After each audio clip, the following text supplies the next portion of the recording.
minute late, but I'll go ahead and call the meeting to order. Ms. Addington, if you could please lead us in the invocation and pledge of allegiance. You'll bow your head with me. Our most gracious and heavenly Father God, we come to you today to give thanks for the many blessings you have given us, to ask for guidance and wisdom and your unwavering hand upon each and every one of us as we have gathered here today. Father God, we know that the steps of a righteous man are ordered by the Lord. So today, let that order fully prevail through each of us, and let us remember why we are chosen for this board, to give you glory and honor. Let our voices and our hearts be merciful, especially to those that try to destroy what you have commissioned, Lord. Father, we ask you to watch over us today. Watch over all the men and women in uniform that protect, honor, and defend this nation. We ask you to put conviction on the hearts of those who do not know you in that free pardon of sin, that you'll burden their heart and they'll accept you as Lord and Savior of their life. It is in that name, most precious name of Jesus Christ, Lord and Savior, that I pray. Amen. Amen. I pledge allegiance to the flag of the United States of America and to the republic for which it stands, one nation, under God, indivisible, with liberty and justice for all.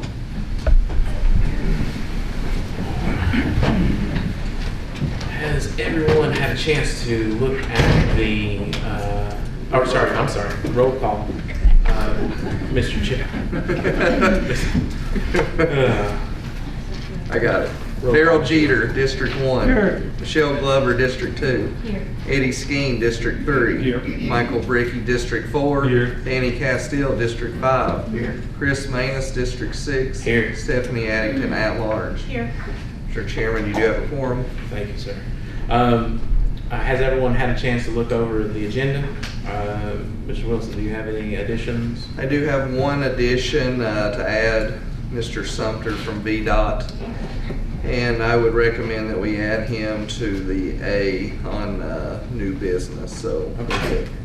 top of the list there. All right, we'll add Mr. Sumter to the top of the list. I thought Mr. Dishman was supposed to be here today. I know he's here. I did get an email from Mr. Dishman that he would not be attending per not having anything to report on, and that from the direction of his board and chairman.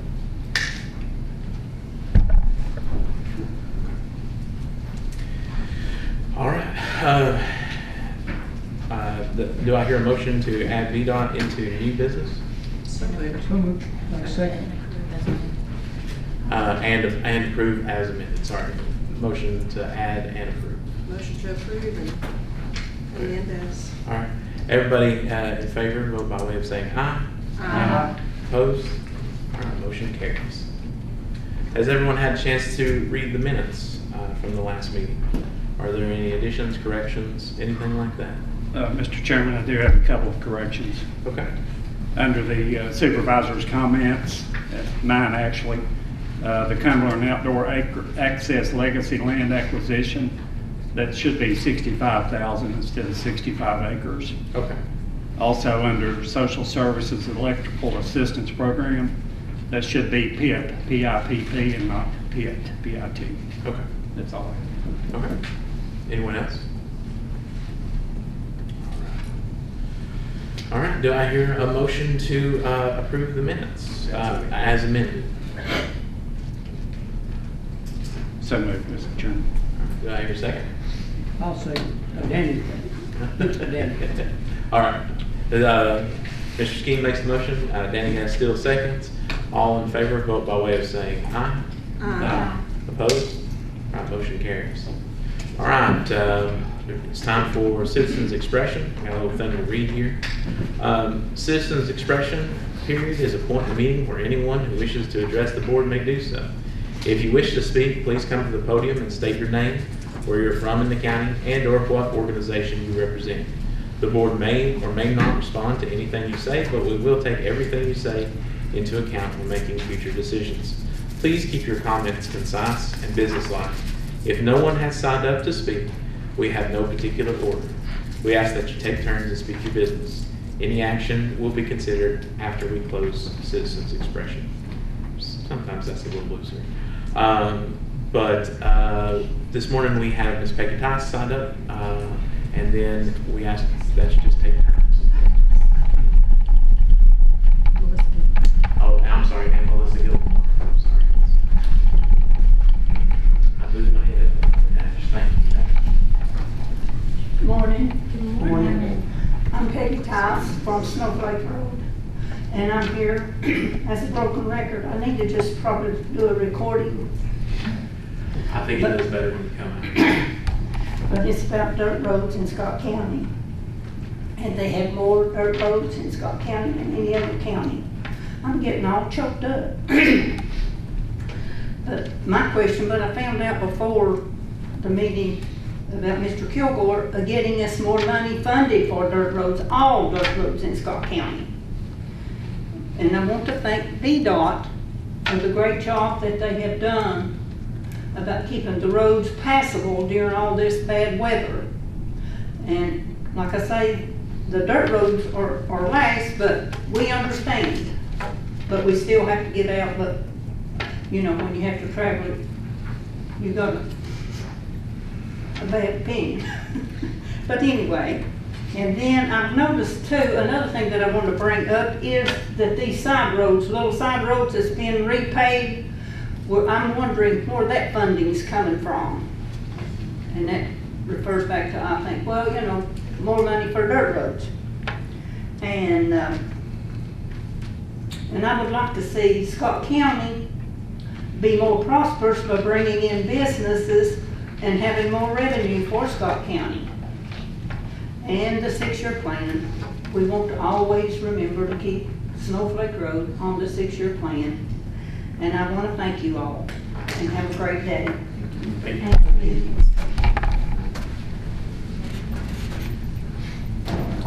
Oh. Exactly. Sorry about that.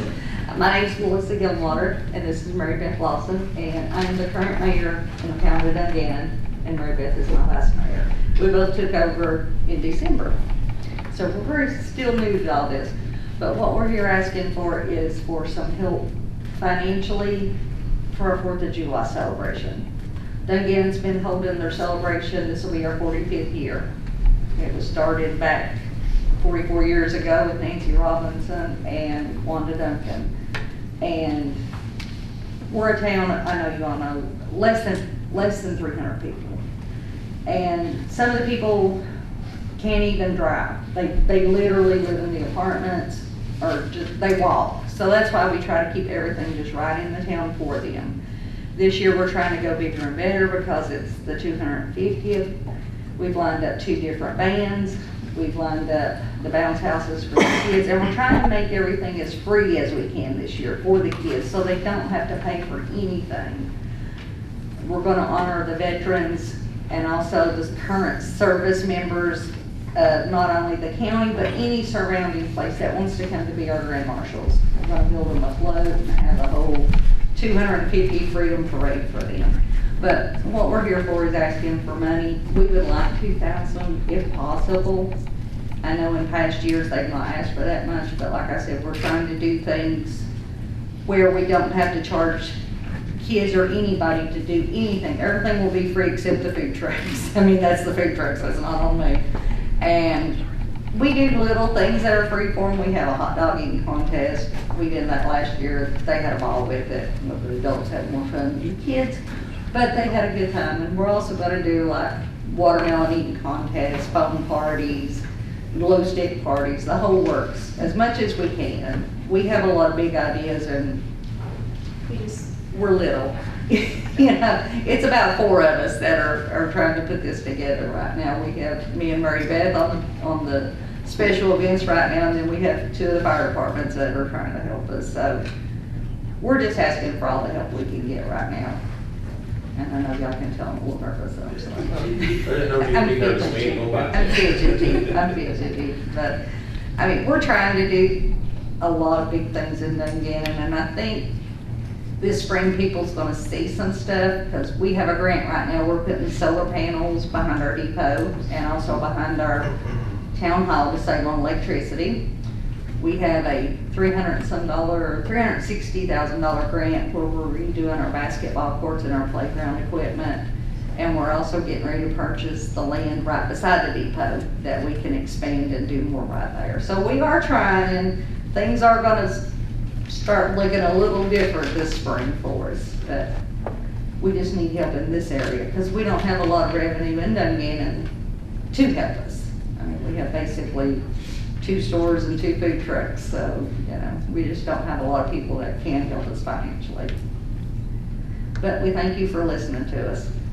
Thank you. We'll mention later in the meeting about one of your water projects has been funded. I'll be covering that later. Yes, yes, we do have that too. I got that later and I'm so excited.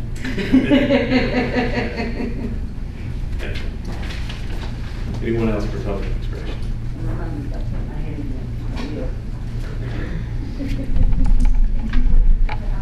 Good morning, Board. I'm Bobby Powers from Dungannon.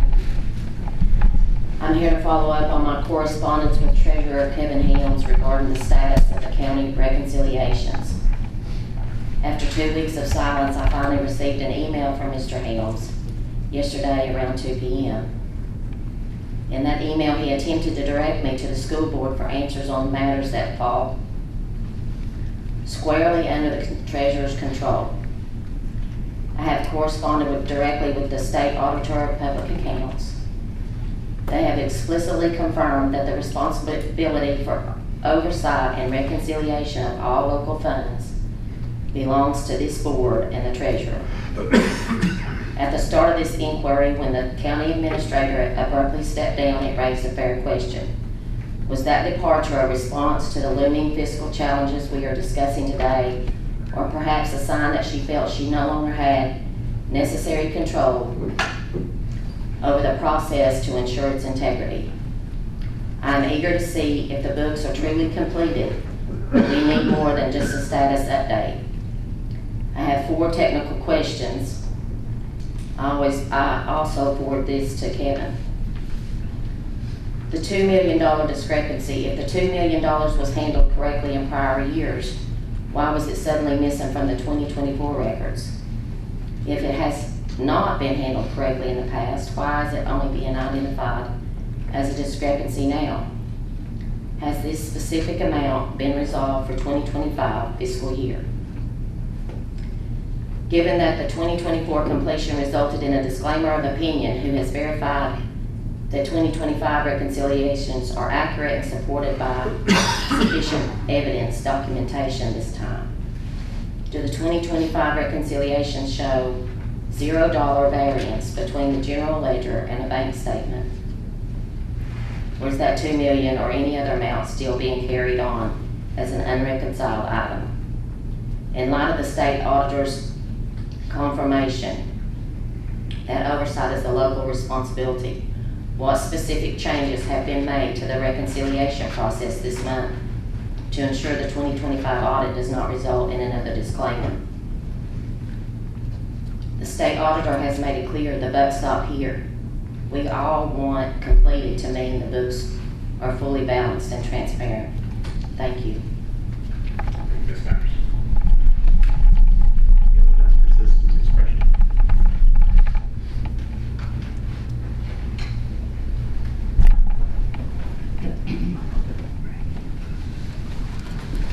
Hello. My name is Maggie Jordan. This is Monday and Lester Begley. And we are here concerning he lost his home February 19th, 2025 due to a flood in Fort Blackmore. Since then, myself and him have reached out to different places. One being, I'll start because I've got a list here. VDOT. I know a lot of people, I think, or maybe I was told wrong, that there has to be orders in order for things to be done. Like I said, my dad's house was flooded on February 19th. And an area that has flooded before, but never reached the levels that it had. And when I say that, there were surrounding areas that weren't even at its potential for flooding as it had. I mean, he moved there October 1985. I was born January 86, so I'm 40 years old, so he has lived there almost 40 years before this happened. I have photos on my phone of the river that was not even to the mark that it would have been for just the river or just the rainfall at that time to have caused that much flooding. And like I said, that happened on the 19th. I waited 8 days. 8 days for somebody to contact us from VDOT, whatever. We heard nothing. Not one peep. Not one person come out to assess the situation. They not only flooded his house, but blocked the road. They got on the railroad tracks. That was a hazard not to just us, but to the entire county. So I went to VDOT in Fort Blackmore, and I spoke to a guy named Jeff and a guy named Bodie. That's how they introduced themselves. I don't know if that's their legal names or not. And I asked them multiple questions. And it was all the lead up to one, basically. I asked, I told them, the night that happened, I was there, he was there. They had the road blocked on both ends at not good places. At the place where they had the road blocks, you could not turn around in those places. That you had to either back up half a mile or a mile or go on. So the night that we were there, multiple VDOT vehicles went through the water. An 80-year-old man got stuck in the water, and our neighbor, Steve Myers, had to rescue him himself. His vehicle was left in the water. So the guy named Jeff at VDOT told me, he said, yeah, I live in, I think he said Castlewood. He said, I come through there that night. I drove my vehicle through there. I said, you did? And he said, yeah. He said, I had to drive through there to come to work. I said, so you drove your vehicle through that water, as deep as it was, and I know it was very deep. You came to work, and nothing ever crossed your mind to say, hey, I need to assess that situation. I need to go up there, find out why that water's in the road. Here it is 8 days later, and you've done nothing. Nothing. I didn't understand that. And I said, was there an order put in for maintenance to be done in this area? And he says, both Bodie and Jeff tell me there doesn't have to be an order put in for there to be work done. If they see that there is a situation, they are to maintain it. But did they? No. It has almost been a year later. Do you know how much maintenance has been done to that drain tile? After multiple attempts of me calling, Danny has called, I know. My dad has been to the actual VDOT station over there. I have talked to, actually I meant to bring that in and I forgot it. I talked to a man, I can't remember his name. I think it's Mark. It's in my car, I have to get it. Mark something. Anyway, he's above the ones at Fort Blackmore. He told me that they were going to bring in a piece of equipment that would go into the drain tile. And remind you, this drain tile is not just an open drain tile. This drain tile has, is it 2 befores, 4 befores, something in it that crosses over to a T. So anything that goes into that drain is going to what? What's going to happen? It's going to get clogged because what can go through there? It's not a sustainable tile, first of all, and so that's a huge issue. But his thing was he was going to bring in a piece of machinery, and I've talked to him 3 times, and it would go into the drain and it would expand the drain. And the last I heard from him, it was on order, and I've still not heard back or seen any the fruit from that labor. That is not the only drain that's the issue though. I don't know if Bill has been out to look at that or not, or if anybody else has. There is a drain that goes under the road, under the railroad track. Now that one does need some maintenance. And just like anything we do on our property, we're expected to maintain, and I expect the same from our state, from our VDOT, from anything. For the safety of the public, our homes, the entire overall joint. But across the railroad, there is a drain tile. This drain tile was put in by the state to work on the swinging bridge that goes across the river there. Okay, that swinging bridge was worked on. It is now closed. It is not accessible.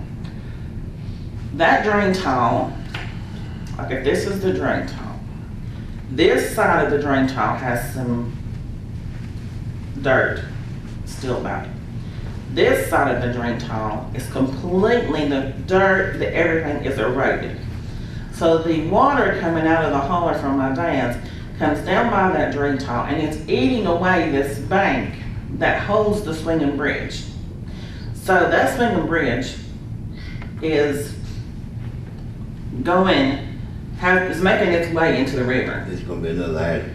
I mean, there's no ifs, ands, or buts about it. EPA has been contacted about that, and I will watch that, and as soon as that goes into that river, I'll be the first to call them.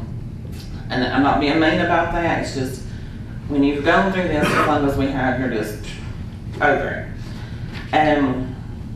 So, I mean, that's completely eroded.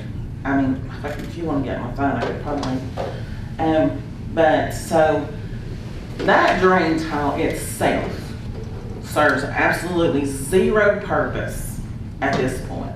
The bridge is closed.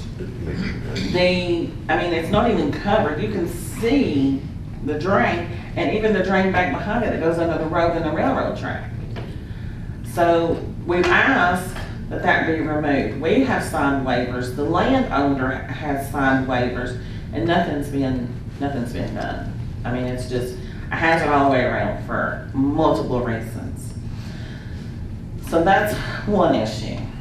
And until that is done, like he would like to move back and tear his home down and put something back, but until that is done, he can't. I mean, he can't go back for the potential of another flood, along with the rest of that entire holler. And a lot of people don't understand that holler, when you go back, it splits into two different directions.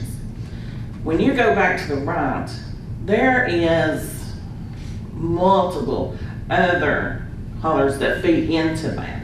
So when it floods, it's outrageous. I mean, I lived at the beginning as a child, and then when I was an adult, I moved back to the back for a little while. And the road back there itself is even with the creek, and it would just all spew out everything. And we worked on it. We did everything we possibly could, but it's just horrendous, the amount of water comes out of there. So that is one thing that desperately needs to be addressed in that area. I don't know what it's going to take. I have no idea. I have called and asked and begged and pleaded, and I just don't know where else to go. But I will find something to continue with to go. The next thing that we wanted to address is when his home flooded, it was just a couple of days. It was on the 19th, his house flooded, and it was just a few days that Jeff Bricky, which is our county emergency official, was contacted, and at that time he brought out 4 FEMA officials. It was 2 women, 2 men, 2 Caucasian, 2 African American, and Jeff himself. They come out, assessed, and told us it was a complete loss. They would be in contact with us through Jeff, or they would contact us personally. Took all of our information, went inside our home, took pictures, done the whole thing. To this day, that information's disappeared. There is nothing. I have talked to FEMA, I have talked to Jeff Bricky, I have everybody that I could possibly imagine to talk to. And that information is gone. I mean, that is confidentiality. That is just heartbreaking. Where did our information go? That's what I want to know. I mean, we allowed them to come, do their assessment, do whatever they wanted to, and it's just gone. I mean, I don't understand where that went to. We received absolutely zero benefits from them, zero, to this day. Lenowisco contacted us.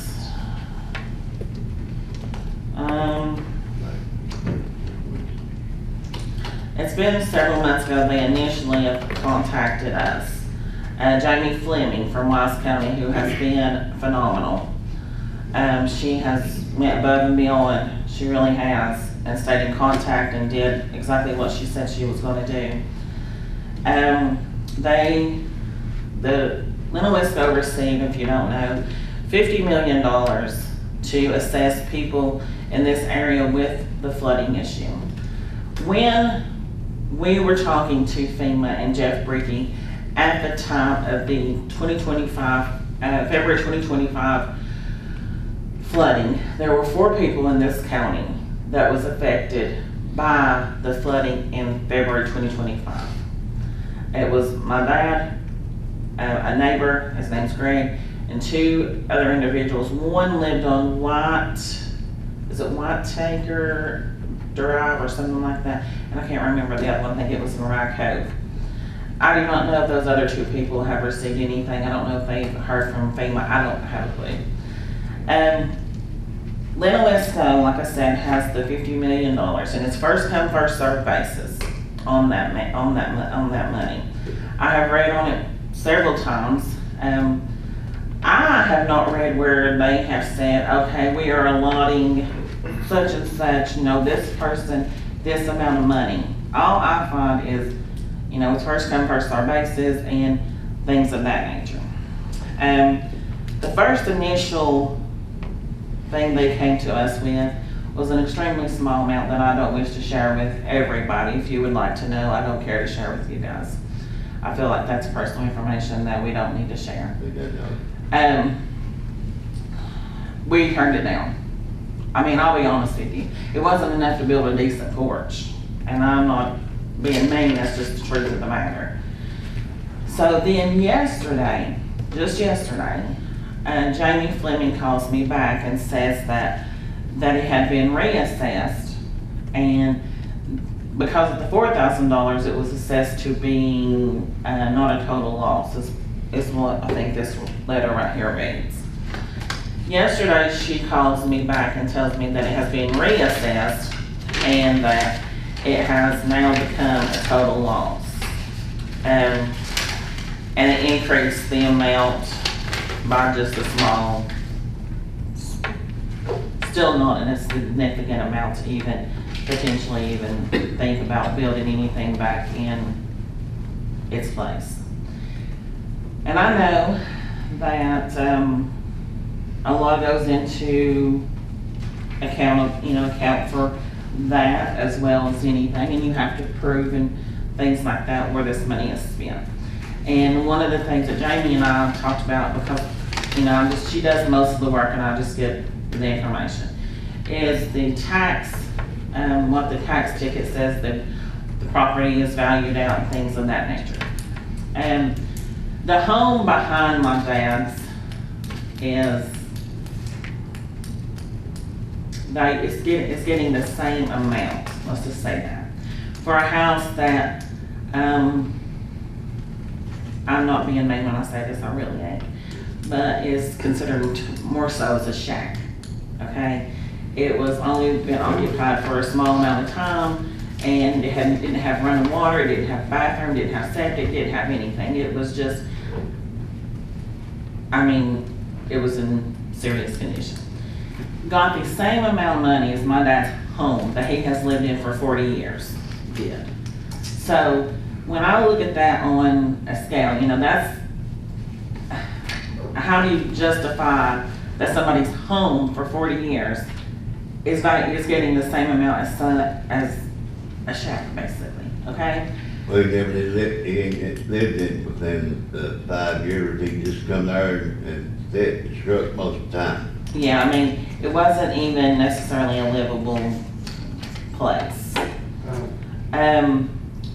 So I just would like to know, why is there a cutoff on that? I mean, if it's first come, first served basis, and you can tell me that this home is getting the same amount as this home, that can't be justifiable. That's not correct either. And I would also like to know if I can get information on someone else, about this, about the Lennowisco. I have talked to, what was her name? What did I say her name was? Bloody from Moss County.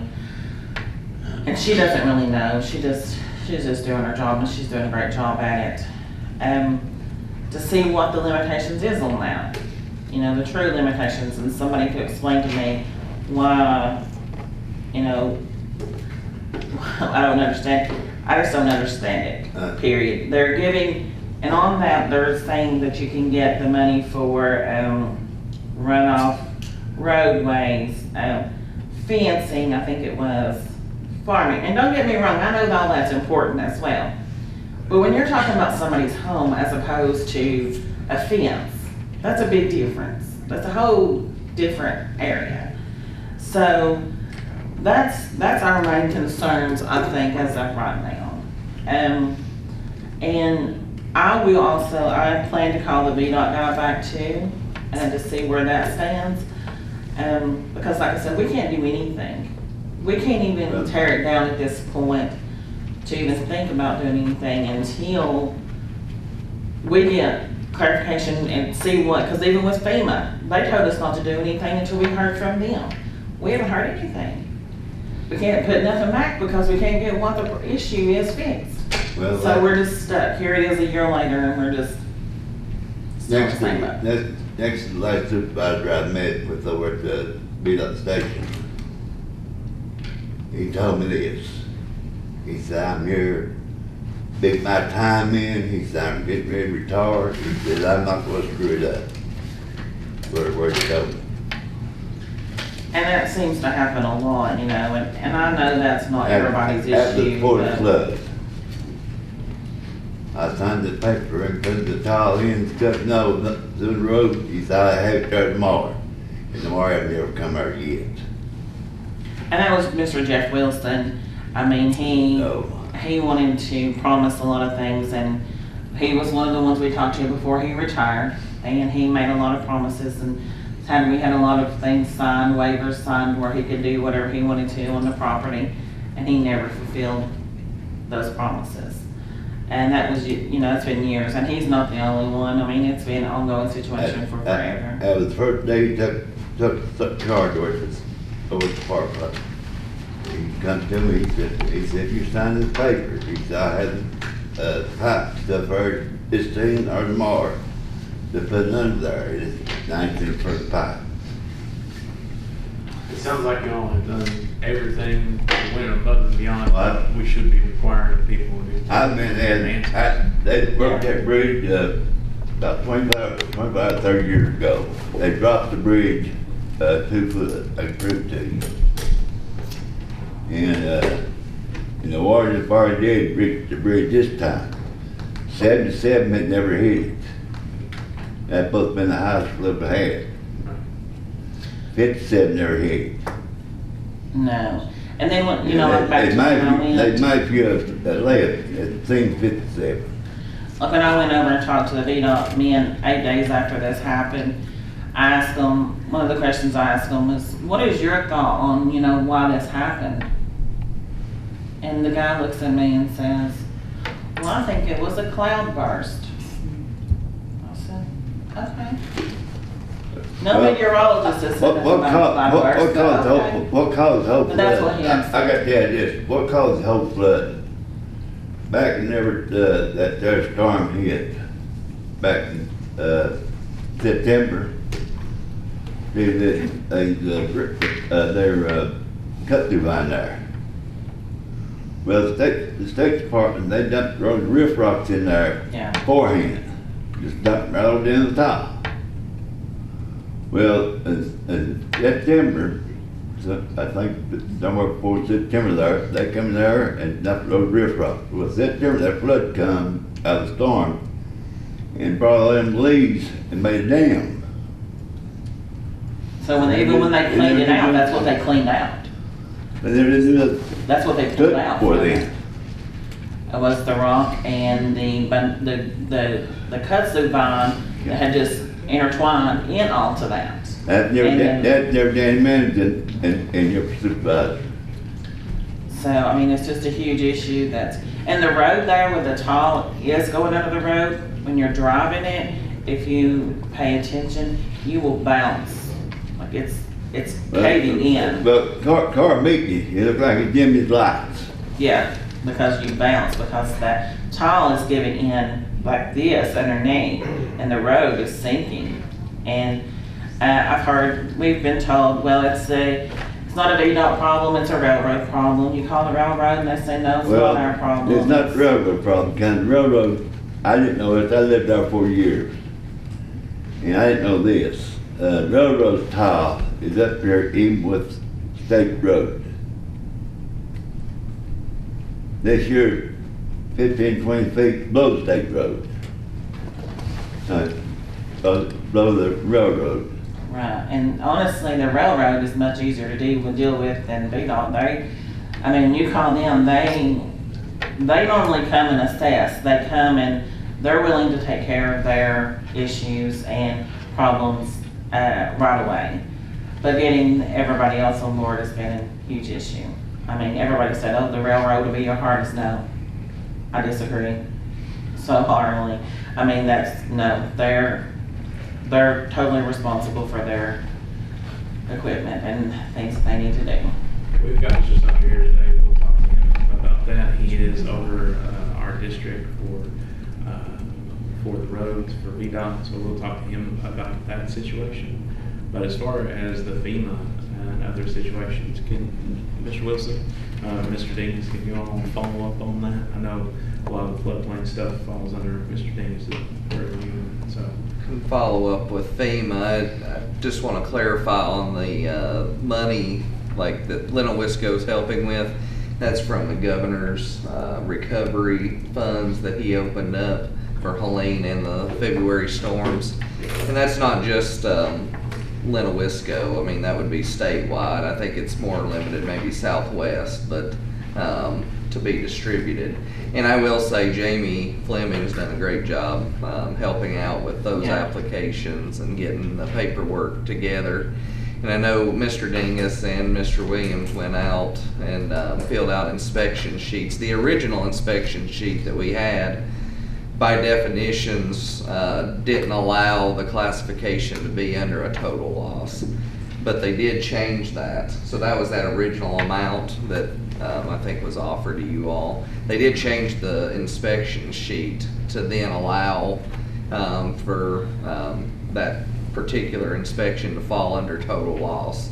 So that was all turned in, and as far as the amounts, that are offered, I can follow up with Lenowisco. We don't necessarily have any bearing on those, what's actually calculated for amount for payout. Yeah, I reckon it's been hard for anybody trying to get money out of FEMA or any of these recovery projects. Yeah, we're still, working on Helene stuff, so. Did that water back it all the way through to about middle of the winters, or how high did it? 24 inches.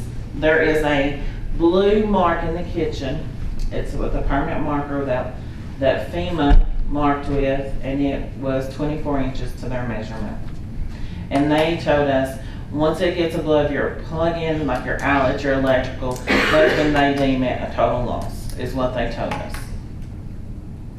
So, that was, and that's what we had to go on.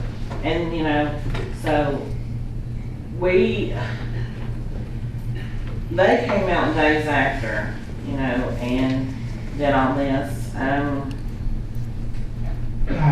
It's now the mold, as you can imagine, is, there's no way. There's no I way I think, would want anybody to live there. Is there also a statute of limitation on this, On the FEMA money, or? on any of it? I'm Not that deferring I to know Mr. of. Wilson. I haven't heard. Yeah, I mean, I'm sure with the governor's money, I mean, now we're talking about a previous administration, I'm sure they're trying to get this pushed out as quick as possible, which I think I understand you have a meeting tomorrow with Linwiska. Yes, and that's another thing. I don't know, at this point, I don't know whether to sign for the amount that she's offering or not to sign. You know, we are so, we're just I feel like we're being, pulled pillar to post and not knowing what to really do. But to put yourself in my position, what would y'all do? We did the assessment of the property for the Linwiska or the governor's money and filled out a form. Now, our initial letter with FEMA did state that the house was damaged more than 51% of the value of the home, which in the FEMA standards is usually a total loss. However, when we had the form that was provided by Linwiska for the state money, the wording on it didn't follow that. So our building official checked what was appropriate from what we saw that day. Since that time, as Mr. Wilson said, they had sent a revised letter that we could check the total loss from what we saw that day. Now part of the reason for the governor's money is just a systematic delay on FEMA across the nation and everywhere. And a lot of the responsibilities that FEMA has historically taken, they have put on the states now. So they've been trying to figure that out as well. So your information that FEMA took is not lost. It was collected by FEMA, is in their database. But the money from the state is a different route to get you something until the federal government gets their game in order. Okay, because when I called FEMA, when I called the 800 number and I asked them anything, I give them socials, names, date of birth, there's nothing. They tell me there's nothing. Since that initial inspection, did FEMA come back out and get that information? No, Jeff Brickey was supposed to be in contact with them, and every time I call him, he just tells me he'll check it out and get it back with me, and I'm not being mean, but honestly, he never calls me back. I have to call him, and it's the same story. I can follow up with Mr. Bricky, and we'll follow up with VDM and FEMA. Because like Mr. Dingus is saying, for whatever reason, FEMA is passing it down to the individual states. So a lot of this is filtering through VDM. So we'll contact both of those agencies. And I mentioned about the 77 flood. The house that was there, I tore it down and built this house.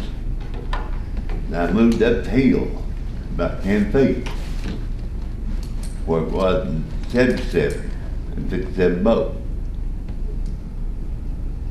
And never did reach the floor of the house. It's like about 4 feet to get to the floor of the house and them two floods. So do you suggest, my question is, do you suggest that we sign with the Little West Coach contract? No, I would get your clarification if that's what you want, on how they assess that money. Okay, I will definitely talk to Jamie and just cancel that then for now. I just want to say, personally, I'm sorry that you're going through all this. I know how much of a headache. Well, we have tried to handle it ourselves and keep it out of here and keep it just amongst ourselves, but as you can see, I am at my end. And frustration and everything else is beginning to take toll, and impatience has completely expired. I have to be honest with you. And the biggest issue is with that is just the stuff getting fixed at the drains so we can move forward in some way. And, I mean, because we can't. Stuff get fixed, it ought to be fixed. I'm gonna ask you, Mr. Beckley living in that, yard barn right? Yes. Yes. Yes, I We bought did, one yard barn, fixed it up. And myself, my husband, and my brother fixed him. It's a 40 by 12 that is 40 by being 14, 40 by 14. yeah. It's 40 by 14 that is generously sitting on Tim Darnell's property and that he's allowing us to use at the moment. And that's where we're at. I And mean, also, is it the fact that you just got out of the hospital, was been in the hospital for a few days? Right. yes, like Now I that's talked what the to. man's are facing. You know, I talked to Bill before we came in here. Dad's health is not great right now. Not physically, not just physically, mentally as well. We are trying to see doctors about that and see what we can do and see what's going on, but that's also a struggle right now. Finding somebody, his doctor retired, and the new one that took over, well,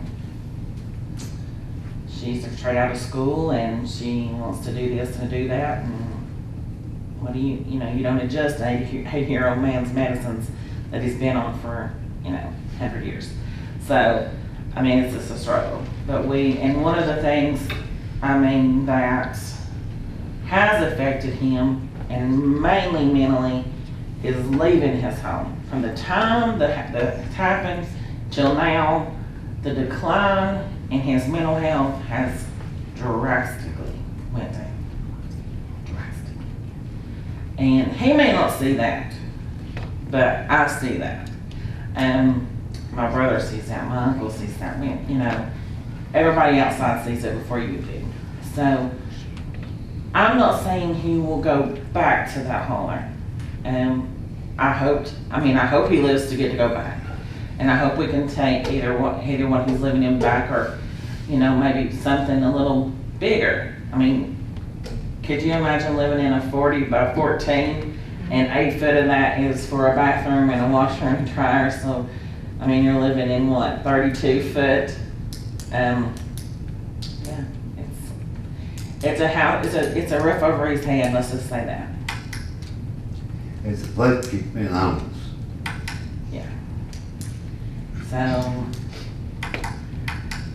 yeah, we could really use help to get things rolling.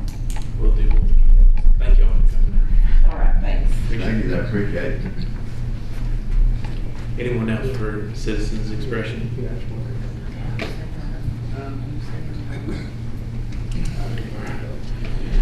there's no one else for citizens expression, we'll go ahead and close that. For the Dungan 4th of July, is there a motion? Mr. Wilson gave me the contingency fund figure we have plenty if we want to do the full amount. I do. So you do. I think you and Dan both. Okay. Yes. So I'll make the motion to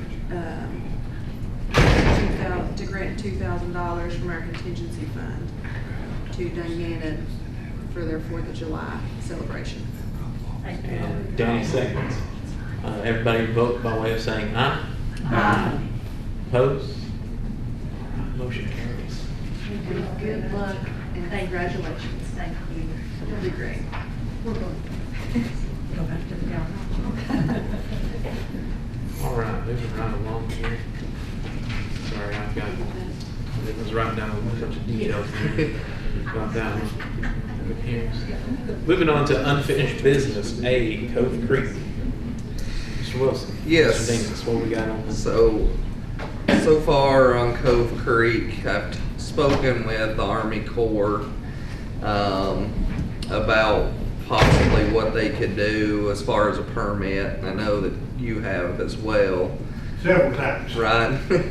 And I did talk, emailed Scott Gerald at the Extension office, because I know our contact at Army Corps had mentioned that the Extension might be able to help gather the information needed. for them to make their determination on how to proceed. And he had said that he just needed a list of things that they need, or just have her get in contact with him. So I did call and leave a voicemail with the lady at the Army Corps, telling her just that. Either email me a list or just call Mr. Gerald herself and they could talk about it.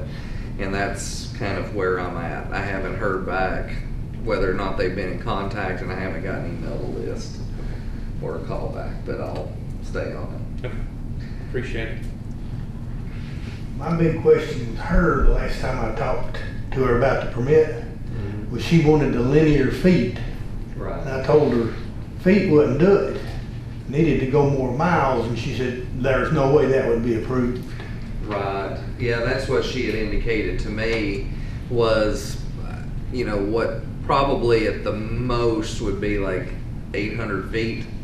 And, you know, whether that's continuous or in sections, you know, they could probably have some play there. But as far as just going through and doing, you know, 1 or 2 miles of the creek, they wouldn't be able to permit that.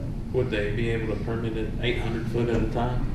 Just like do 800 foot, next 800 foot? That I'm not sure. Like she said, you know, really, she was looking for, you know, the width of the creek, the average, or it was either the average or the max depth of the water when it does have, you know, I guess it's most of its water running through it, because most of the year it's dry.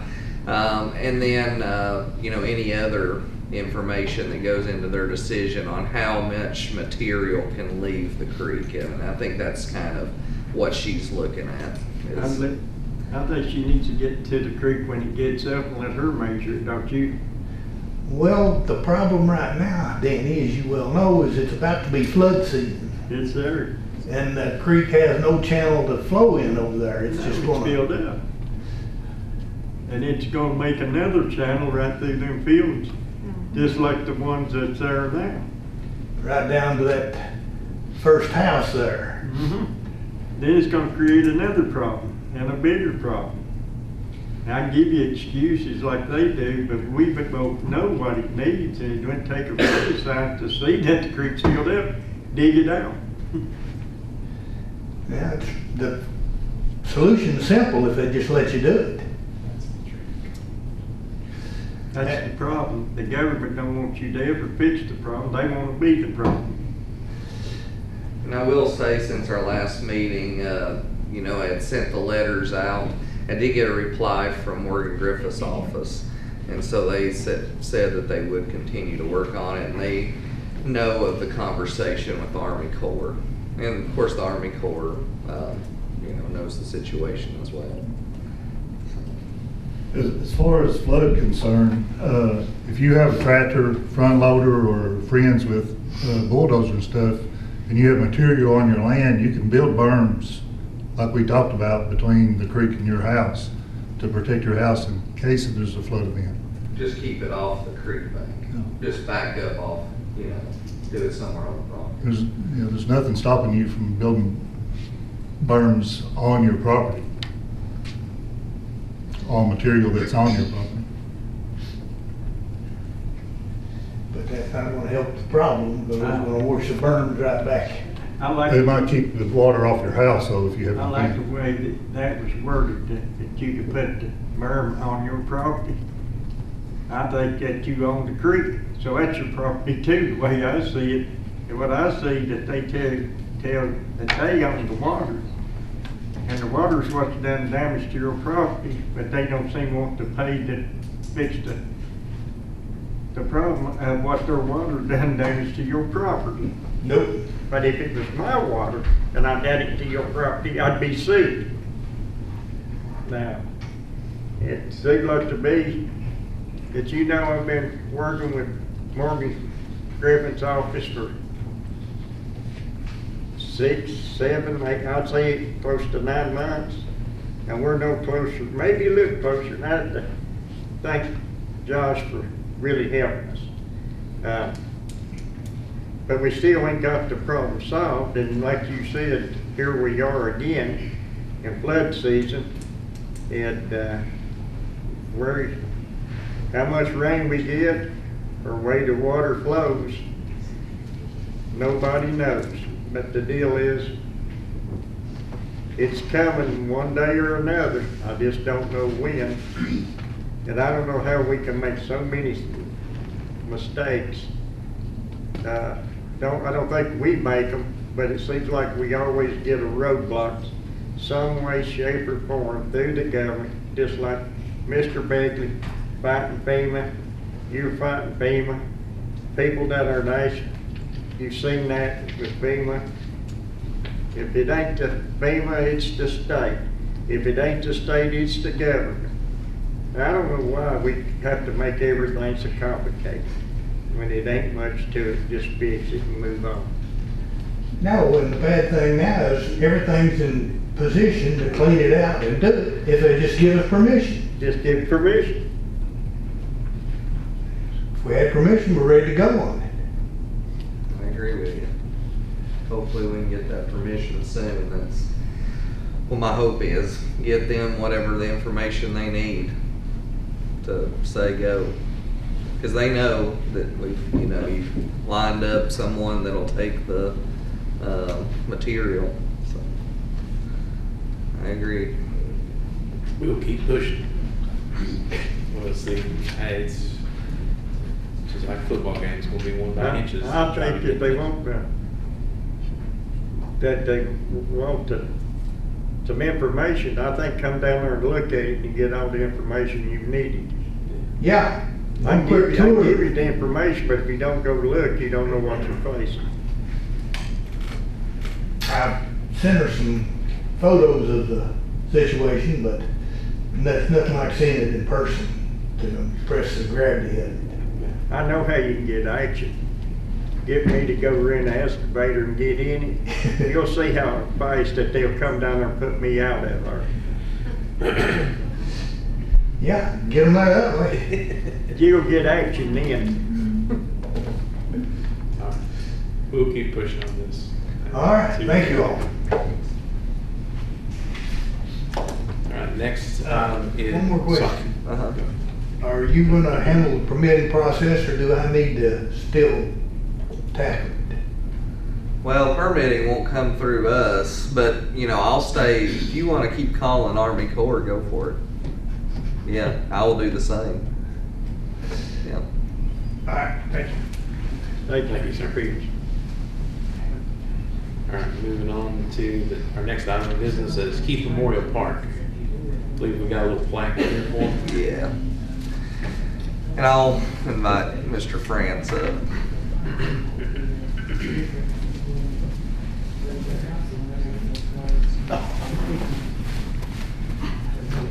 Tommy, if you all want to come on up.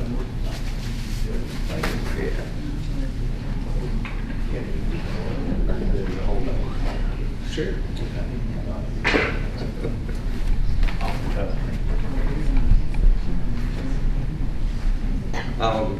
Prelude. Members of the NRA and the Nicholsville seniors for years have been taking care of Keith Memorial Park, and we're very gracious for their hard work through the years and dedication. Yeah, I've been here 18 years, first as an assistant with Skip, and then of course now as the director myself. Keith Memorial Park, we always talk about it's a beautiful place. It's a special place in Scott County. I know it's a special place for Nicholsville, but for all the county as well. Both the NARA, which is the Nicholsville Area Recreation Authority, and the senior citizens have done a phenomenal job way before I got here, but it's been going on for a long time. A lot of volunteer hours, a lot of hard work, a lot of planning, a lot of scheduling, all kinds of stuff. If you've kept up, we've recently kind of taken that over. They've kind of ceded the operations to us, but we want to thank them. They've done a tremendous, I can't emphasize enough, job out there. That place would not be what it is without every one of you all. I know the citizens of Scott County, the board, all of us thank you. It's a plaque here. It says, presented to NARA and the Nicholsville senior citizens in grateful recognition for your outstanding dedication and service to Keith Memorial Park, Nicholsville, Virginia, 2000 to 2025. So 25 years of some work that shows. So y'all have a lot to be proud of. I want to present that to you all. And y'all get your photo op. Thank you.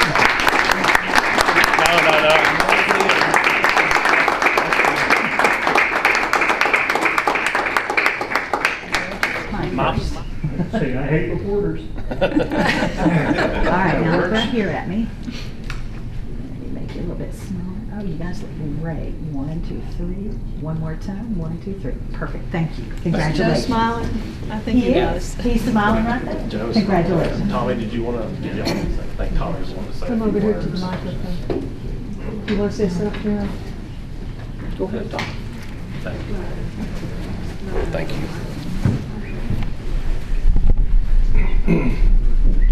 My name is Tommy Green, and I've been involved with the park since 2000. So almost from the time it was organized.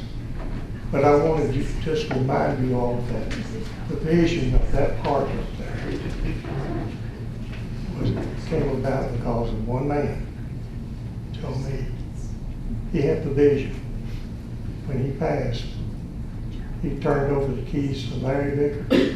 You may not know this, but Larry graduated from Nicholsville High School in 1961. He left the county,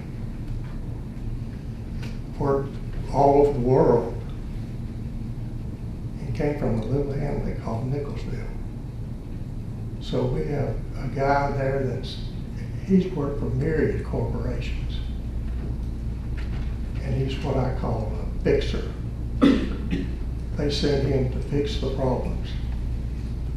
And that's why he's like he is. He's still like that today. But from there, he took care of the park along with Lowell Marshall for about 12 to 15 years.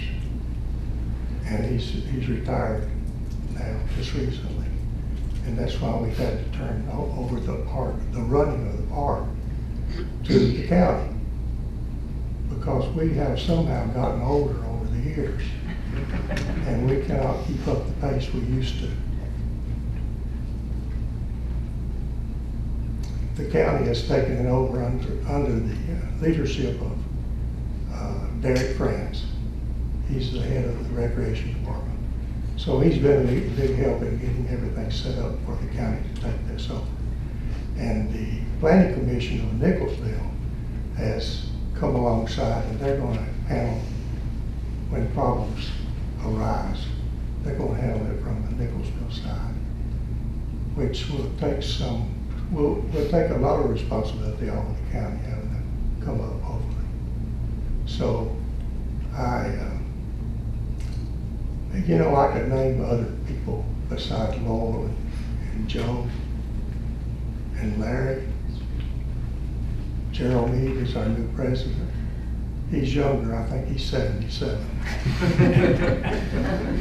Is that correct? Oh, yeah. Yeah. Gerald is a local guy too, he grew up in Nicholsville. So, and my wife, she's older than me. She's worked untold hours up there for 25 years. And it's a special place for her and for all of us. And we believe that it will be taken care of, if not better, because of the Planning Commission being able to take over up there. So we just thank you and appreciate your help over the years. We think it's the best place in the county to hold outings. And you can go up there at any time and find it's clean. So we thank you for your help. Appreciate it. Thank you all. I really appreciate that.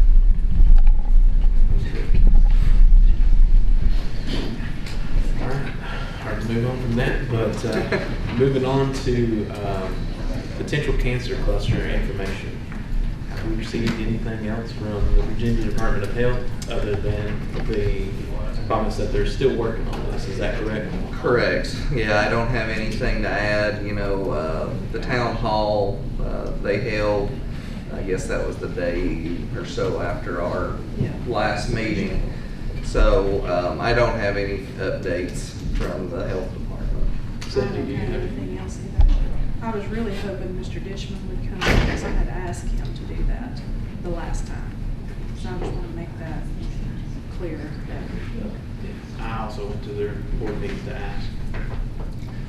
I will speak to that. Mr. Dishman said he didn't have anything to add to the health department. There's been a lot of published information in the paper, and I'm not speaking for the board, but I'm on the board. It felt like there was enough information. There's no need to try to add more to that as far as the cancer situation. And if he had anything new to add, I think he would. But the professionals are the health department, not the PSA.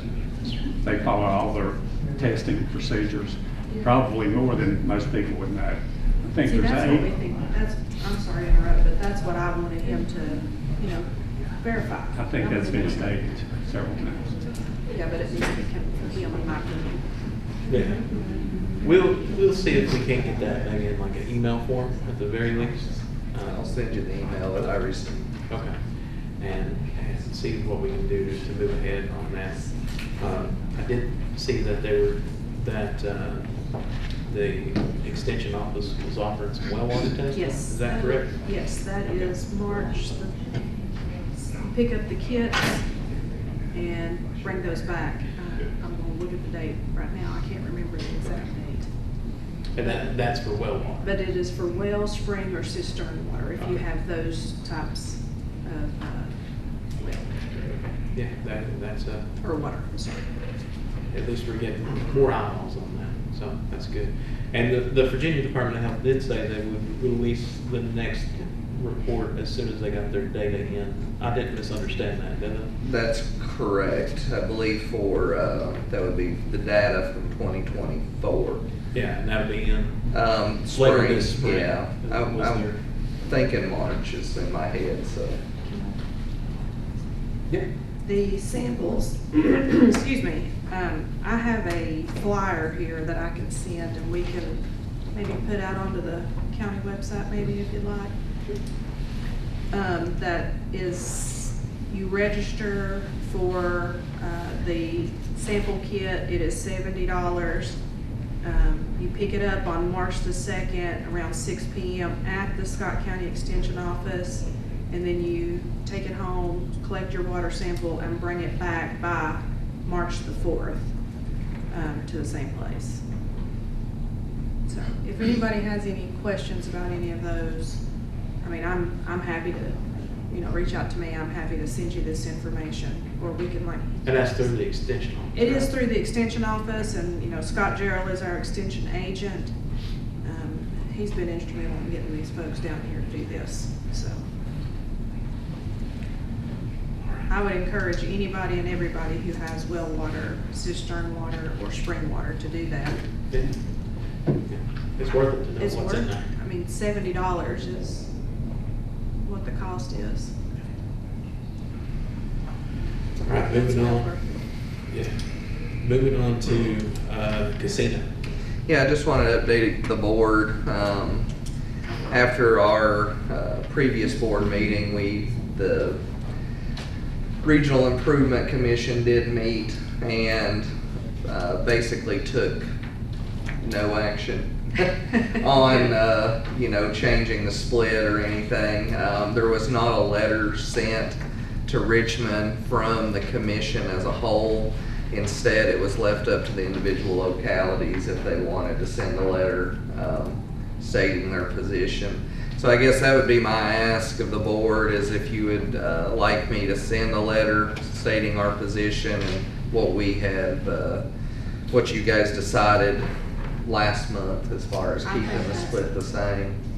I would address that to Senator Pillion and Delegate Kilgore as our representatives up there. I will say from everything that the conversations I've had with them, they feel the same way we do. as far as not changing the split. So, you know, but it probably wouldn't hurt to send the letter and maybe our board action along with it. Do I hear a motion to send that letter? What do you mean by the split? So with the casino, currently it's split, there's 14 localities in Southwest Virginia that the gaming, the revenue from the gaming tax from the casino is split equally amongst those 14 localities. And the city of Bristol has expressed their interest in having a bigger split, more of a host fee, since it's in their locality. Don't they get a five share, the others get 1 share on the? No, it's equal. It's all equal? Yes, that's what they were asking Okay. from the last meeting, is that they would basically add 4 shares to that, and then they would take 5. So they'd keep their current share and then take the additional 4, which would reduce ours down. I think the chart that I had, you know, we had roughly this fiscal year, we had $900 and some thousand from that.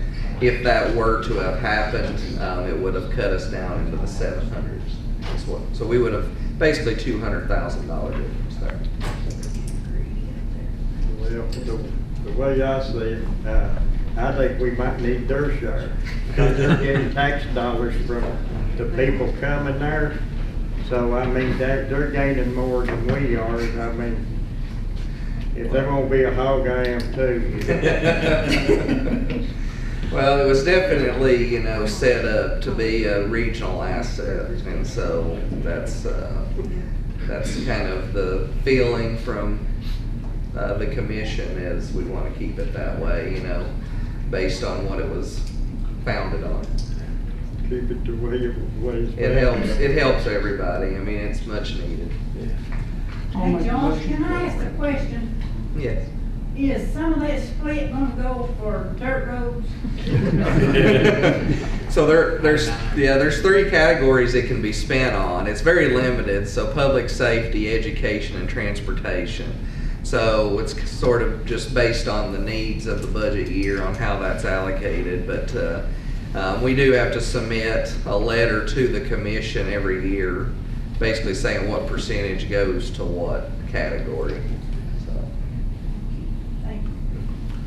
All right, do I hear a motion to send a letter to Senator Pillion and Delegate Kilgore expressing our intent? Mr. Jeter I'll makes the motion. second that. Ms. Addington seconds. Everybody in favor, vote by way of saying aye. Aye. Opposed? All right, that motion carries. Let's take a quick break. Moving on to new business, VDOT, as we had amended it. Thank you. Well, I contacted Mr. Wilson, I guess it was yesterday, kind of last minute, and probably should have already requested it on the agenda anyway, but I plan on coming in March, and so I'm going to have a knee surgery, knee replacement, and I got my surgery date, and it's the date of the next board meeting, so I don't think I can make it from the hospital. So, and I probably will be out probably a month or so if they're like usual, but things will be in good care, but I just wanted to come and talk to you today about a few things if I could. So I had I didn't have a report, it was a little too late, so I'm sorry about that. But as you know, there's not been much on the report except snow. We've been pretty busy with the snow operations, particularly in the last 2 weeks, this weekend being the most severe. We began working that event actually on Friday night, had crews out on the road in preparation, started getting a little snow through the night, and of course the big part of it started hitting on Saturday. We had to keep our majority of our trucks dedicated to the primary roadways on Saturday. Given the temperatures that we had, I was really kind of surprised to see that we made as much headway as we did. Had come Sunday, we still had, like on 23, a lot of left lane in the morning time was covered, and but we had travel way clear in the right-hand lane, so we had to spend a big part of Sunday morning, Sunday afternoon getting the primaries shaped up and pushed back. We were a little bit concerned about drifting at that time, as some of the forecasting called winds gusts up in the 30s, but I don't think we ever did really get that wind like they predicted that we did. So we moved out onto the secondaries fully pretty much on Sunday afternoon, and have continued working on those. We have been over all the paved secondary roads. Well, let me preface that just a little bit. Anytime that we do this, we have contractors working for us, we have some new drivers. Occasionally there'll be a road that will get skipped. We have staff that's been working since yesterday afternoon to look and go back over. You know, we can, if anybody's watched 511, you can see that we have the ability to, through another system even internally, track where the trucks are going. Now, that doesn't absolutely catch all of them, as we don't have the tracking devices on tractors and motor graders, and so we kind of have to follow up. So like yesterday, we had a couple of situations that when we were checking, we like, don't believe anybody's been there and caught that road, and then we call and check and said, yes, you know, we had a tractor on it, and that it has been cleared. So I'll put it this way, so not to say 100%, but I will say that to the best of our knowledge, we've been over all the roads and plowed them at least one time, assuming that we've not, you know, missed one or two here and there. And we've been working going back on those roads. Again, as it's breaking loose, we had good temperatures yesterday. We're going to try to get slush and everything off the roads where the ice pack was. We have plowed the majority of the unpaved roads, and we have been in the process of going back and putting stone on those roads. Now, is Miss Peggy still here? Did she leave? Okay, she left. Okay. So the thing that I want to caution everybody and think about with the unpaved roads, and y'all, I'm sure will get constituent calls coming in, is that we get this thaw out that will occur. We're going to get calls that says that they're muddy and they need to be worked and they need stone. Okay, so first of all, if we go in and just try to put a motor grader on them and blade these roads with them as mushy as they are, they're going to be a lot more muddier than what they are now. Okay, so we will work on them when weather permits, and there may be locations that, as of now, that we go through that, you know, folks will want to have from all the way from point A to point Z, stone put all the way through, and that most likely is not going to happen. We'll be putting the stone in some of the worst spots that needs it, and then, you know, unfortunately, it'll be closer to spring before that they will be in ideal condition. But we'll keep working on them, staying after it as best that we can. And then we do have a little bit of snow forecast coming in tonight and tomorrow, so we'll have to see how that affects us as well. But bottom line, I guess, is things have been moving into a positive direction. The one thing that I do want to emphasize is that, as well, is that there were rumors on social media that we were out of salt, and that was not true at all. And it started from the thing that you know, we are part of the Wise Residency. We are part of the entire Bristol district and all the way to Wythe County. And so others have been affected with some heavier storms than we have. Everybody, statewide, multi-states are asking for salt. And so salt suppliers are having difficulty. I guess, Mr. Castillo, you've driven the truck, you know how that works there with that. And so we had been getting salt supplies, and we actually were in the best shape of anybody in the entire Bristol district with our salt supply. And so we transferred around 1,200 tons to the interstate to help them through the storm, which you know, that's in some ways looking at that's transferring to my counterparts and my brothers and so forth out there to make sure that they can do their job. We would have not have transferred any salt if it had left us in a condition that we couldn't have performed our job. They wouldn't have asked us to. So we've had a very adequate supply of salt. Presidency-wide, we've had over 10,000 tons in just like the last update in the last day or two. We've had 3,400 tons still in Scott County. So we've had that. When kind of giving a lesson, I think it's important to say, is that when we get into an event like we had over the weekend, then it becomes a pushing event. We put the initial salt application down on the roadway, create that soft brine underneath it to keep it working and pushing. And then we tell our trucks to push and not apply so much chemical. We don't tell them not to apply any, but we tell them to be conservative about it. And then, as we see the storm start breaking, then we start applying the chemical. Of course, the temperatures were down such that made it difficult. Then you start having freeze, 5, 6 below, I guess, on Monday night, I guess it was, you know, that we're fine.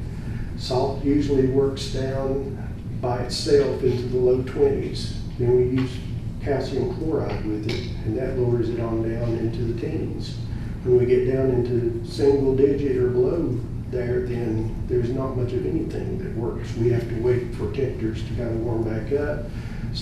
The sun rays hitting that, the sun hitting the surface is actually warmer than we feel it up here, and it starts breaking it loose, and then we can start plowing it. So part of what we've done too, knowing that the salt was not going to completely work by itself,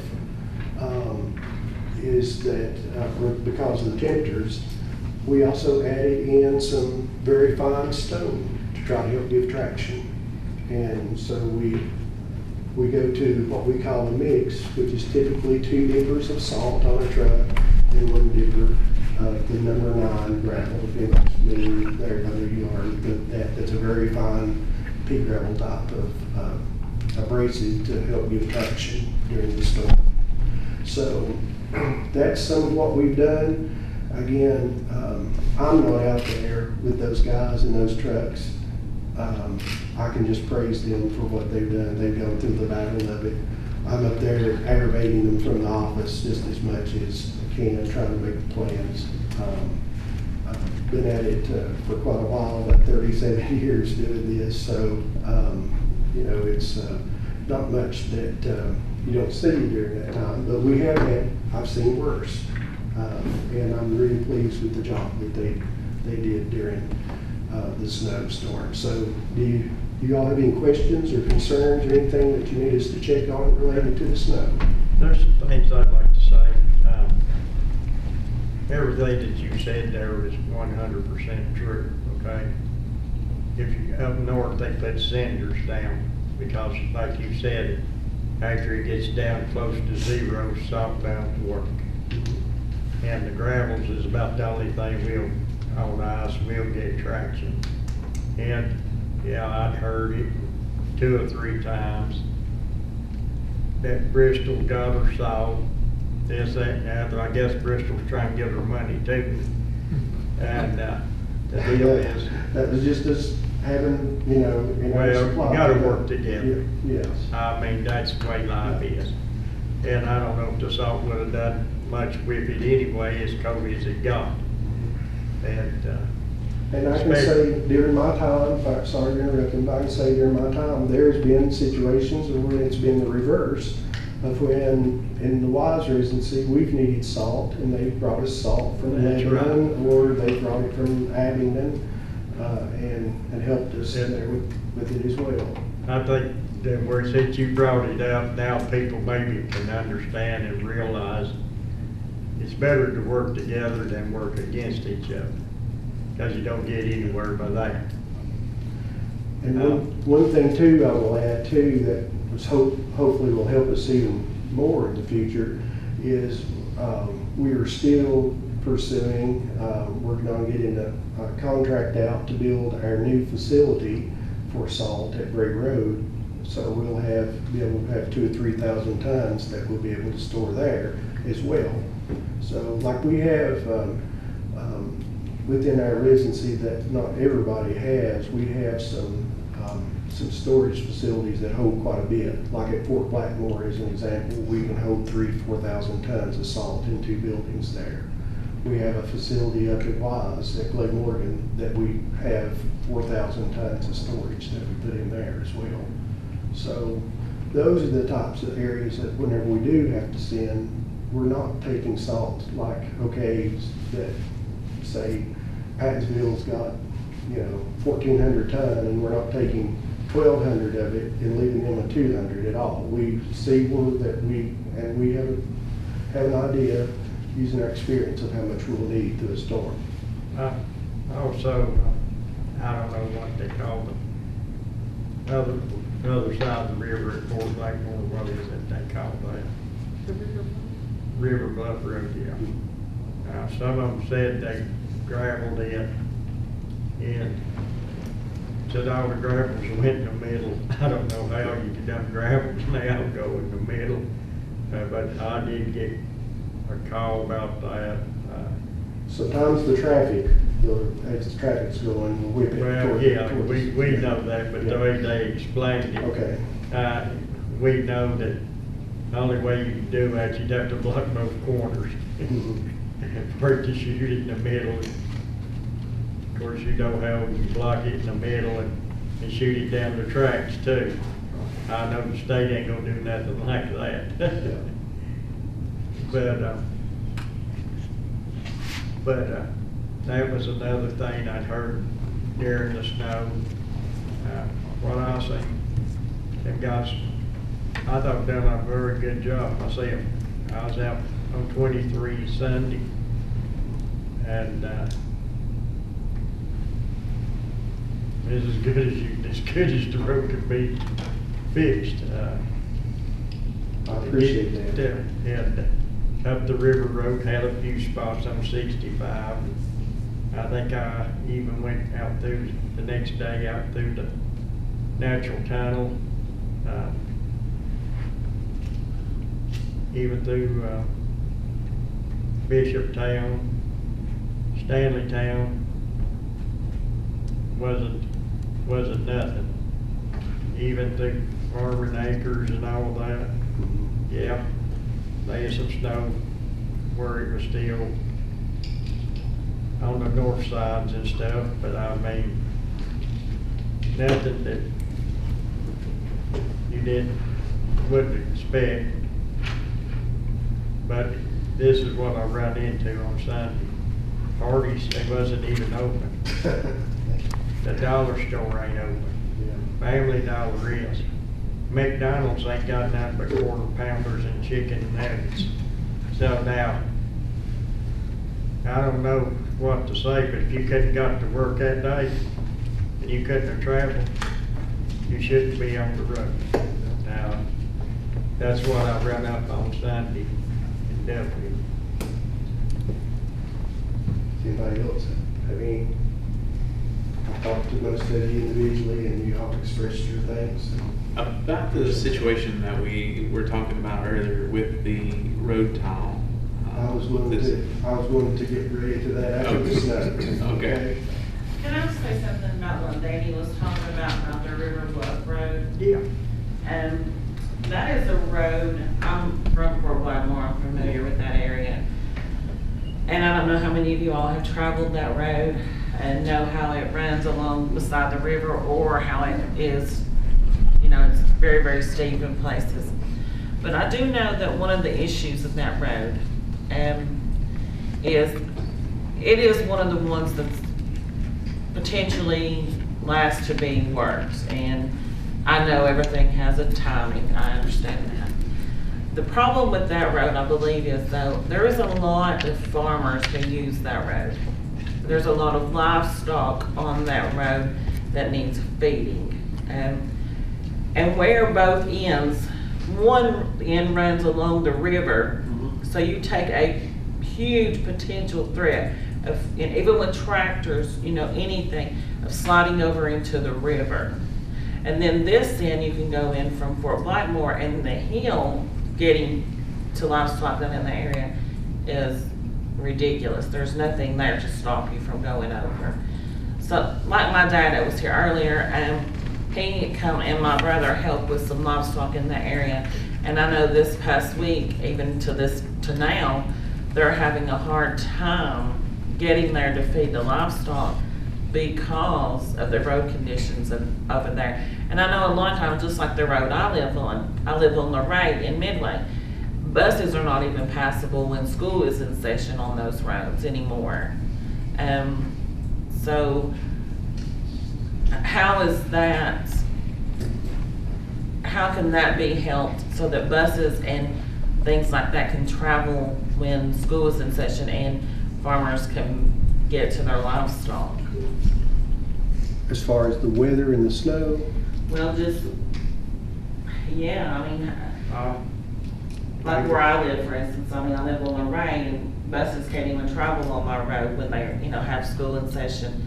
And then on that River Bluff Road, like I'm talking about, the conditions on that road still to now is, you know, really and truly impassable. You can take a side-by-side on that road at this point, and you can ride on that. But really, with any kind of equipment, tractors, it's not really passable. Well, where she's talking about, I will say on the south side of the River Bluff end of it, it's blacktopped up, probably top the hill, would you say? That'd be. On the Fort Blackmore side? Yeah. On the John Bridge side up there. It's only blacktop to. The steepest part of it's blacktop. It kind of rose up there, best of my memory. That road is on the 6-year plan for this year, actually. River Road, portions of it. I'm not sure which end. The one thing, rural rustic, the width, I think is one issue maybe she might be referring to. Well, as part of the project, we will try to do some widening on it in order to get it a little bit wider for better passing. And once the gravel roads, they just are the last that are to clear because of the frozen, and we can't really put any chemical or anything on them.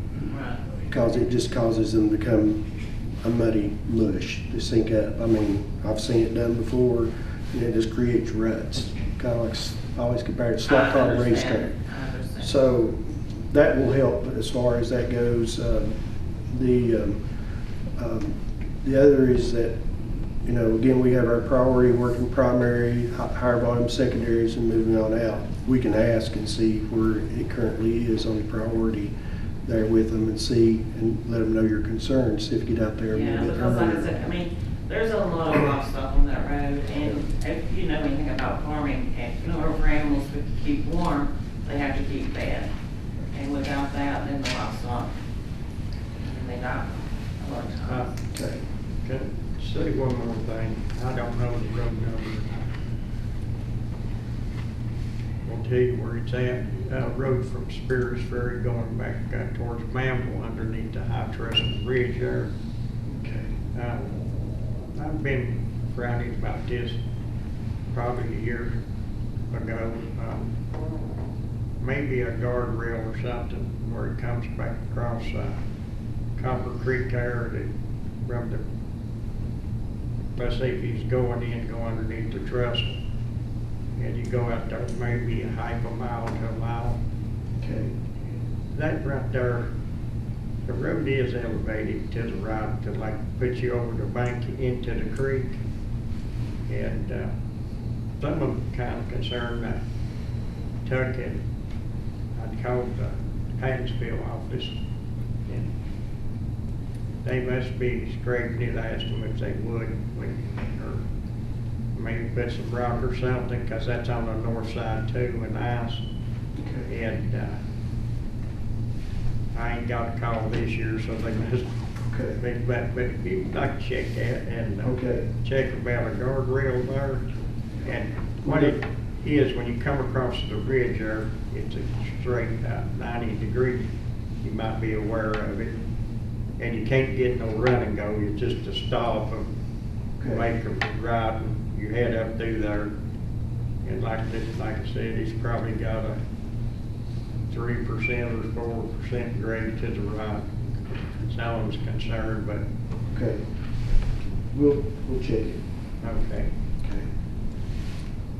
So unless anybody else has any kind of snow questions, I will move on to the issue that's brought up. So you know, the storm had a lot of devastating effects there that happened back at that time. We had a lot of roads that were washed out, lots of problems. We had, throughout our residency, I think is around $8 or $10 million worth of damage that we have worked on trying to repair. This site, we are still working on getting the pipe repair done for there on Route 72. It's about 120-foot section of pipe that's about, I think it's a 48-inch diameter. And so it goes underneath the railroad through there. And our plan is to go in and do what we call a slip lining, and that is keep from having to go and dig the road completely out. Then we use this pipeliner system that we go in and put the pipe in, and it allows us to get the same drainage flow, but it supports the roadway, and then we repair the top of the road. We're working with our district on it. We have to have railroad clearance before we are able to proceed, and we've not yet received that railroad clearance, but we've been tasting back at the office, and we're going to check on it and try to get an update on it to see where we are.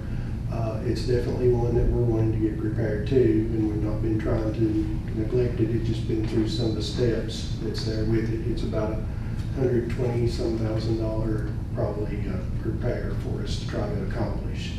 So we are working toward getting that done, and once we can get railroad clearance, then I would think if we can get it, I mean, it's just a matter of getting weather and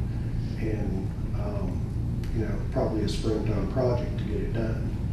But we are, that's something we do have folks working on with that location right there. Okay. Well, what Mr. Big Magic was talking about, that I'd come through there probably the next day or so after the water had left. I don't know where it started from, where it started stopping up, but I could see what had happened. It had stopped up, and it backed it back up the holler. And I remember seeing the water level somewhere on the house. They said it's approximately around 2 feet in the house. I think there's a couple of channels that come run to that, and so that just so much water during the time, it's kind of reminds you of like being at your sink. Whenever the sink is full and you pull the stopper, then it sits there for a little bit and doesn't, drain quickly. So, but when I come through there a couple of days later, you could see that the water had backed up plumb across the road into the railroad, and it looked to me like it was somewhere about to the top of the cross ties to below it. And I'm sure the water even started seeping through the gravels. And the way I looked at it, because you could look at all the trash and bottles in the ditches, and you could see it. I think it finally got out, it raised the height, and it started draining itself on both sides down the ditches, but, because you could see the trash, but the tiles had to stop up to cause that problem, because I remember 77, I live on the river too, and been around it all my life.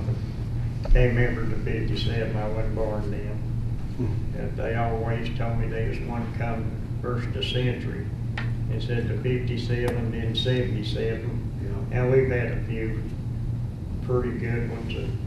One that I remember the fastest I've ever seen it was the one when Grady Baker got killed up there. I've never seen the water raise that quick. It raised, well, I'll tell you how much it raised. I went to bed about 8 o'clock that night, and 8 o'clock the next morning, the river was at its stage, and it done come out the bank into the lower banks, and it was up in the high banks. I've never seen it do that in, say, 12 hours, but now it did that time. The other portion that she mentioned that we've got to check on, that I don't have like an answer for right now, is the swinging bridge part. Our district bridge division takes care of the all the structures, and so Eric's here with me, says that he thinks that the bridge division was the one that installed the pipe that she's talking about to get to that. So we're going to contact the bridge division and ask them about that part of the concern that's there and see what we need to do. So I guess my request would be is, ma'am, Eric here is my assistant, and I think we work at discussed Wise. that before. Okay, I just want to make sure that we've got contact information for you so that we can, and we will make sure that you're updated, okay? Yeah, because the Ready? drain, the tile where the bridge at is a huge problem with the Okay. flow of everything. That tile's completely full. So much the water's washing around it. So that's a huge issue. Probably in our system that we could look at, but just want to make sure, if you would, Eric sits there as my note taker, that if we can get make sure we get your phone number and everything, and then we'll keep in communication with you from the Wise office. A lot of the things that you're talking about to deal with, Fort Blackmore is, they reach a point that's beyond their capacity, and so we're handling them out of the Wise office. They're working with the district, so it'd just be better with us to communicate with you out of the office. Okay? Yeah, Okay. that'd be great. And I can also send some, that's what I was trying to find on my phone, some photos of the tile. We took some not too long ago as well, just to have for reference. Okay, so Eric will get your number in a few minutes, and then we'll make sure we've got that. Okay? Okay. Anything else on that issue? There's 72 coming out of Dungan, going back to Wise, going where the guardrails just fell over the bank. Of course, I think it's a dollar store truck. Got hung in the guardrail.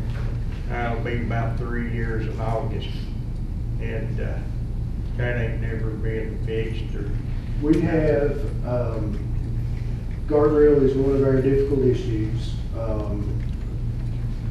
We have like one contractor that, it's not a matter of us awarding contracts, it's like one guardrail contractor in the region. And they take care of interstate and everything, so we have to try to schedule them again, kind of like pushing snow with priority of what comes first or whatever. And so we have problem areas like that need to be upgraded. And then on top of that, then unfortunately people are out hitting existing guardrail every day. And so we have to get those, and those hits usually end up being more than we can kind of keep up with too. but it is something that has been discussed and just not able to get it up on the priority list right now to be able to get that upgraded through there. Do you think that we could ever get that road widened or something up through there? Because the deal is, it's got the signs, I think, 30 feet for trucks. If the trucks can't get to Coburn, I used to run it every day, 3 or 4 or 5, 6 times a day. It would have to be a smart scale project and have to be in there and score and receive funds in order to do that. And then there's a lot of, a lot of scoring factors that you would have to be able to. So it's, being honest with you, it's probably a slim chance that it would, when it's competing with a lot of other things, that it's going to score to be able to get Well, I'll agree to that, but I mean, it's like the LP plate, when we run that. Yeah. I used to run it with 3 trucks 6 times a day, and now I'd have to go back to Castlewood, St. Paul, through Coburn if I was going to Kentucky, where I used to haul out of there all the time. And it's all I can do is get a 42-foot trailer down it with a truck, and I know what that's smacking like with a 53-foot trailer, because even up there at the Wise County line, your ICC bumper, when you come around that switchback, it drops so much that your ICC bumper drags the asphalt. And I have seen them hung there, where some of them has their axle slid up to get through there. I've seen them hung. You wouldn't think it, but you know me with a log trailer, the bumper's up a whole lot higher, and I've dragged mine. There's been, and I can't slide my axles on a log trailer. But I mean, the road really needs help. Yes, it would hurt.